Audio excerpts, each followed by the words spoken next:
भंडारा शहरातील दसरा मैदानात महाबोधी महाविहार मुक्ती आंदोलनाच्या समर्थनार्थ जाहीर सभेचे आयोजन करण्यात आले होते। बिहारमधील बोधगया येथील ऐतिहासिक महाबोधी महाविहाराच्या स्वायत्ततेसाठी गेली 4 महिने सतत आंदोलन सुरू आहे।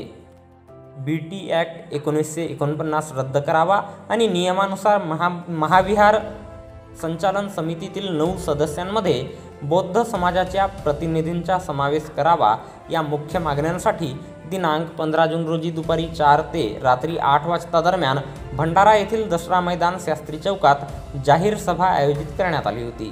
महाबोधी महाविहार बोधगया मुक्ती आंदोलन संघर्ष समिती भंडारा जिल्ह्याच्या वतीने या जाहीर विराट सभेचे आयोजन करण्यात आले होते। आंदोलनाचा हा दुसरा टप्पा असून देशभरातून समर्थन मिळविणे आणि धम्मप्रसार हे उद्दिष्ट आहे।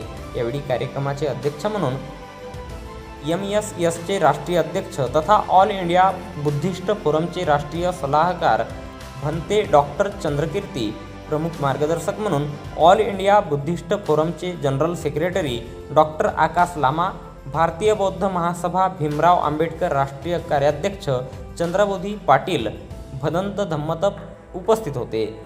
भारतीय बौद्ध महासभा, महिला सशक्तीकरण संघ, समता सैनिक दल, भिक्खू तथा भिक्खुनी संघ, ऑल इंडिया बुद्धिस्ट फोरम, बौद्ध विहार समन्वय समिती भंडारा जिल्हा आणि सर्व तालुका समिती, प्रज्ञा मैत्री प्रतिष्ठान भंडारा, भारतरत्न डॉक्टर बाबासाहेब आंबेडकर सार्वजनिक जयंती समारोह समिती भंडारा या संघटनांचे सर्व पदाधिकारी, सदस्य आणि अनेक मान्यवर तसेच बौद्ध समाजबांधव मोठ्या संख्येने उपस्थित होते।